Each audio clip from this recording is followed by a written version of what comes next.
نقل از دفتر خاطرات یک دوشیزه اثر آنتون چخوف. 13 اکتبر. بالاخره بخت در خانه مرا هم کوبید.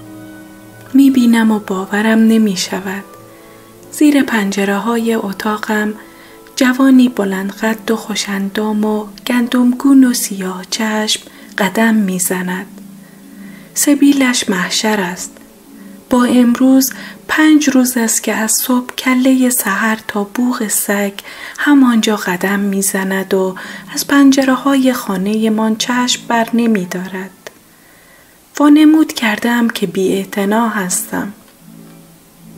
15 اکتبر. امروز از صبح باران میبارد، اما طفلکی همانجا قدم میزند. به پاداش از خودگذشتگیش چشمهایم را برایش خمار کردم و یک بوسه هوایی فرستادم. لبخند دلفریبی تحویلم داد. او کیست؟ خواهرم واریا ادعا می کند که طرف خاطرخواه او شده و به خاطر اوست که زیر شرشر باران خیس می شود. راستی که خواهرم چقدر امال است.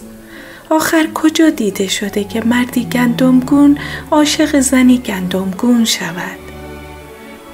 مادرمان توصیه کرد بهترین لباسهایمان را بپوشیم و پشت پنجره بنشینیم.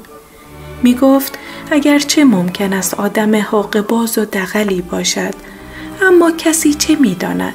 شاید هم آدم خوبی باشد. حقه‌باز؟ این هم شد حرف؟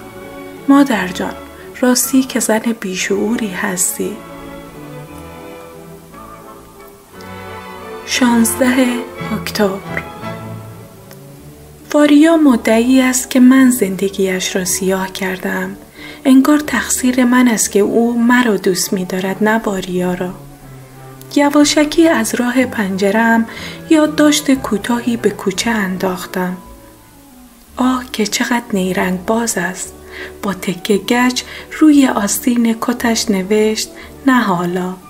بعد قدم زد و با همان گچ روی دیوار مقابل نوشت مخالفتی ندارم، اما بماند برای بعد.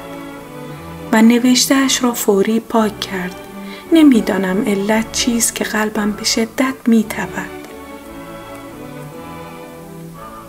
17 اکتبر. واریا آرنج خود را به تخت سینه‌ام کوبید.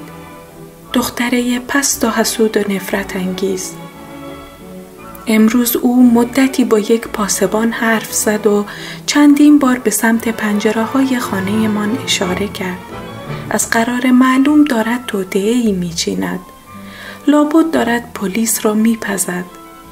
راستی که مردها ظالم و زورگو و در همان حال مکار و شگفت آور و دلفریب هستند. 18 اکتبر. برادرم سریوژا بعد از یک غیبت طولانی شب دیر وقت به خانه آمد. پیش از آن که فرصت کند به بستر برود، به کلانتری محله ما احضارش کردند. 19 اکتبر. پست فطرت، مردی که یه نفرت انگیز، این موجود بیشرم در تمام 12 روز گذشته به کمین نشسته بود تا برادرم را که پولی سرقت کرده و متواری شده بود دستگیر کند. او امروز هم آمد و روی دیوار مقابل نوشت من آزاد هستم و میتوانم. حیوان کثیف. زبانم را در آوردم و به او دهنکجی کردم.